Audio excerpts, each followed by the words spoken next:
Hello dear students, आज हम आपके लिए लेकर आई हूँ कुछ खास फॉर्मूलाज। प्रश्नावली 12 कक्षा 10 और नए सिलेबस के अकॉर्डिंग प्रश्नावली 11 कक्षा 10 उसके 3 ही फॉर्मूलाज हैं जो कि आपको याद करने हैं। उससे ही आपके एग्जाम में, बोर्ड एग्जाम में 5 अंक के क्वेश्चन आएंगे, वो आप सोल्व आसानी से कर सकते हैं। तो ये 3 क्वेश्चन में आप 3 फॉर्मूलाज मैं आपको अभी इसी वीडियो के अंदर याद करवा दूंगी और बहुत ही आसान तरीके से कॉन्सेप्ट के साथ। तो देखिए, सबसे पहले फॉर्मूला है, सबसे पहले आप वृत्त को समझिए। वृत्त के अंदर चाप क्या होता है, त्रिज्यखंड क्या होता है, वृत्तखंड क्या होता है। तो सबसे पहले वृत्त की परिधि के कोई 2 बिंदु ले ले तो उनको जो मिलाने वाला वृत्त की परिधि का जो हिस्सा होता है वही क्या कहलाता है, वृत्त का चाप। तो यहाँ पे छोटा बन रहा है उसको बोल देते हैं लघु चाप और जो ऊपर वाला बच गया उसको बोल देते हैं दीर्घ चाप। अगला है त्रिज्यखंड। तो नाम से ही पता चल रहा है त्रिज्यखंड क्या होता है, जो त्रिज्याओं से बनेगा उसे बोलेंगे त्रिज्यखंड। तो यहाँ पे 2 त्रिज्याएं बना दी जिससे इस वृत्त के 2 हिस्से हो गए। छोटे वाले हिस्से को बोलते हैं लघु त्रिज्यखंड और बड़े वाले हिस्से को बोलते हैं दीर्घ त्रिज्यखंड। तीसरा है वृत्तखंड। तो वृत्तखंड क्या होता है, एक वृत्त के अंदर एक जीवा बना दे।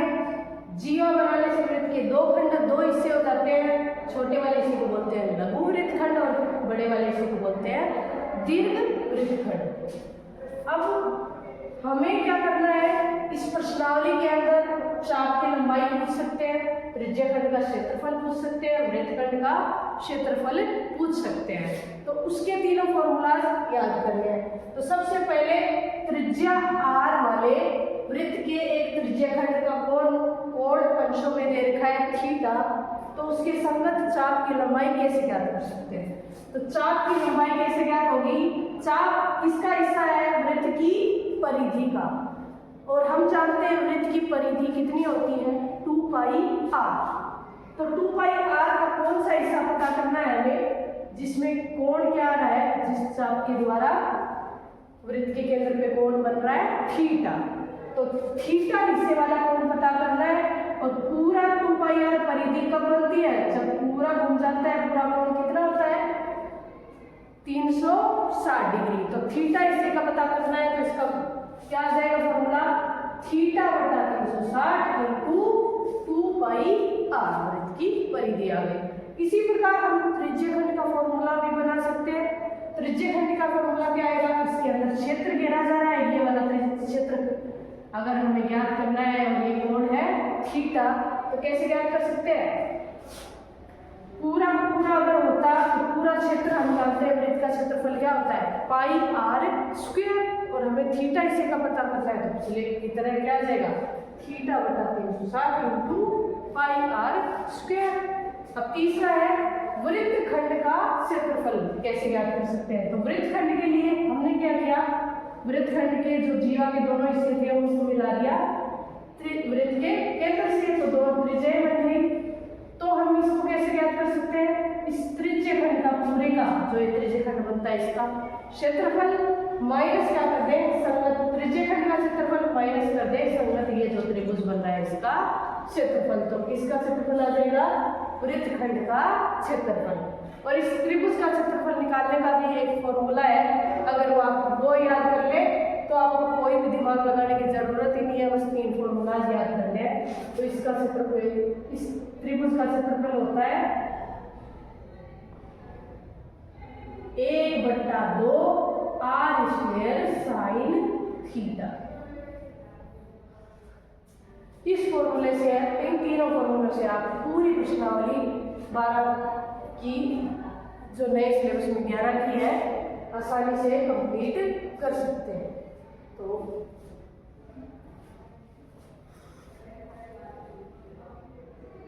प्रश्नावली 11 को हल करने के लिए मैंने आपको 3 फॉर्मूलाज अभी बताए हैं, उनसे आप आसानी से प्रश्नावली को हल कर सकते हैं। जैसे मैं आपको कुछ क्वेश्चंस करवा के दिखाऊं। जैसे पहला क्वेश्चन है, 6 सेंटीमीटर त्रिज्या वाले एक वृत्त के त्रिज्याखंड का क्षेत्रफल ज्ञात कीजिए।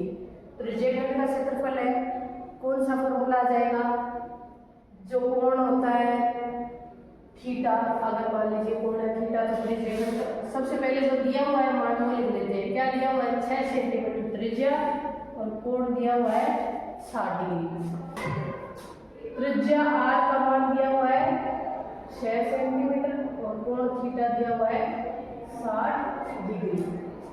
तो अब लिख लेंगे त्रिज्याखंड का क्षेत्रफल। क्या होता है?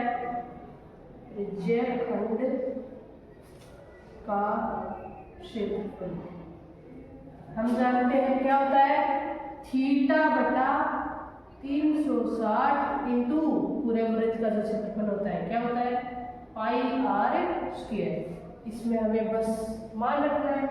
थीटा का मान है 60 डिग्री, कोण में 360 डिग्री इंटू पाई का मान क्या है? 22/7 इंटू r कितना है? त्रिज्या 6 और 6 की स्क्वायर है, इसका अर्थ क्या है? 6 गुना 6। 0 से 0 कैंसिल, 6 के पहाड़े से 36 में कट रहा है 6 और 6 से ये 6 भी कैंसिल हो रहा है। तो क्या बच गया? ऊपर तो बचा 22 इंटू 6 बटा में 7, तो ये आ गया 132/7 और 7 का भाग लगाएंगे तो क्या आ जाएगा? 18.5 सेंटीमीटर स्क्वायर। तो ये आ गया क्वेश्चन नंबर 1। इसी प्रकार अगले क्वेश्चन में भी कर सकते हैं। हमें बस थीटा चाहिए और क्या चाहिए? r चाहिए। तो मैं सिर्फ थीटा और r जोड़ के दे रही हूँ, आप मान तो स्वयं रख सकते हैं। इसी प्रकार होगी तो वृत्त के चतुर्थांश का क्षेत्रफल ज्ञात कीजिए। इस क्वेश्चन में क्या दिया हुआ है? वृत्त के चतुर्थांश का क्षेत्रफल। तो चतुर्थांश यानी चतुर्थ अंश यानी चौथा हिस्सा। तो वृत्त का चौथा हिस्सा कैसे? पहला क्वेश्चन मैंने आपको करके दिखा दिया। वृत्त के त्रिज्याखंड के क्षेत्रफल में आप मान कैसे रख सकते हैं, कैसे मान निकाल सकते हैं। अब सिर्फ मैं आपको r और थीटा ढूंढना है, वही ढूंढ के दिखाऊंगी आगे क्वेश्चन में। तो 2 का है वृत्त के चतुर्थांश का क्षेत्रफल ज्ञात कीजिए जिसकी परिधि दी गई हो 22 सेंटीमीटर। तो चतुर्थांश बनाएंगे, पहले वृत्त बनाएंगे। वृत्त का चतुर्थांश का अर्थ क्या है? वृत्त का चौथा हिस्सा। तो इसके 4 हिस्से बराबर बराबर बना देते हैं। तो चौथा हिस्से में कोण कितना आ जाएगा?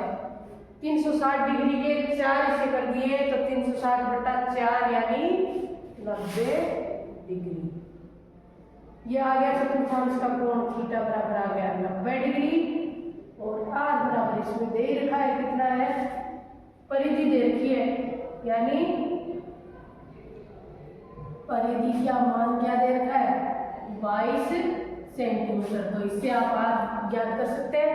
चलो ज्ञात करके दिखा देते हैं। परिधि का मान, परिधि का फॉर्मूला क्या होता है? वृत्त की परिधि का 2πr, इसके बराबर दे रखा है 22। फॉर्मूले में मान रख देते हैं 2 गुना पाई का मान क्या होता है? 22/7 इंटू r बराबर 22। यहाँ से r कैसे निकाल सकते हैं? ये इधर वाले संख्याओं को आगे ले चलते हैं। तो आगे 22 है, बट्टा में 7 आगे जाके कहाँ लग जाएगा? गुणा में 7, और जो गुणा में है वो चले जाएंगे बट्टा में। क्या आ जाएगा बट्टा में? 2 गुना 22। 22 से 22 कैंसिल हो जाएगा और r का मान आ जाएगा 7/2 सेंटीमीटर। यहाँ से r का मान आप त्रिज्याखंड के क्षेत्रफल में रख सकते हैं। हमें क्षेत्रफल ज्ञात करना है। तो क्या आ जाएगा? थीटा बटा 360 into pi r square. Theta है 90 डिग्री यानी 90/360 इंटू पाई यानी 22/7 इंटू 7/2 इंटू 7/2। आगे ऊपर वाले नीचे वाले से काट के जो आपका आंसर आ जाए वही हो जाएगा इस क्वेश्चन का हल। अब करते हैं 3 का क्वेश्चन। तो 3 के क्वेश्चन के लिए क्या दिया हुआ है डाटा? घड़ी की मिनट की सुई कितनी लंबी है? 14 सेंटीमीटर। तो हम जानते हैं घड़ी की सुइयां कैसे चक्कर में गति करती हैं? एक वृत्त के पथ में गति करती है, तो उससे एक वृत्त बनेगा। तो इस सुई द्वारा 5 मिनट में रचित क्षेत्रफल ज्ञात करना है। तो पहले घड़ी है उसकी मिनट की सुई कितनी लंबी है? 14 सेंटीमीटर। और 5 मिनट में मान लीजिए यहाँ ये 1 पे थी, तो 5 मिनट में कहाँ पे पहुंच जाएगी? 2 पे। तो ये वाला कोण थीटा और चाहिए अगर हमें 5 मिनट में रचित क्या ज्ञात करना हो? क्षेत्रफल ज्ञात करना हो। तो आर का मान तो है हमें, आर बराबर क्या आ गया? जो घड़ी की सुई लंबी है वो क्या आ गई? वृत्त की त्रिज्या ही होगी। आर का मान हो गया 14 सेंटीमीटर।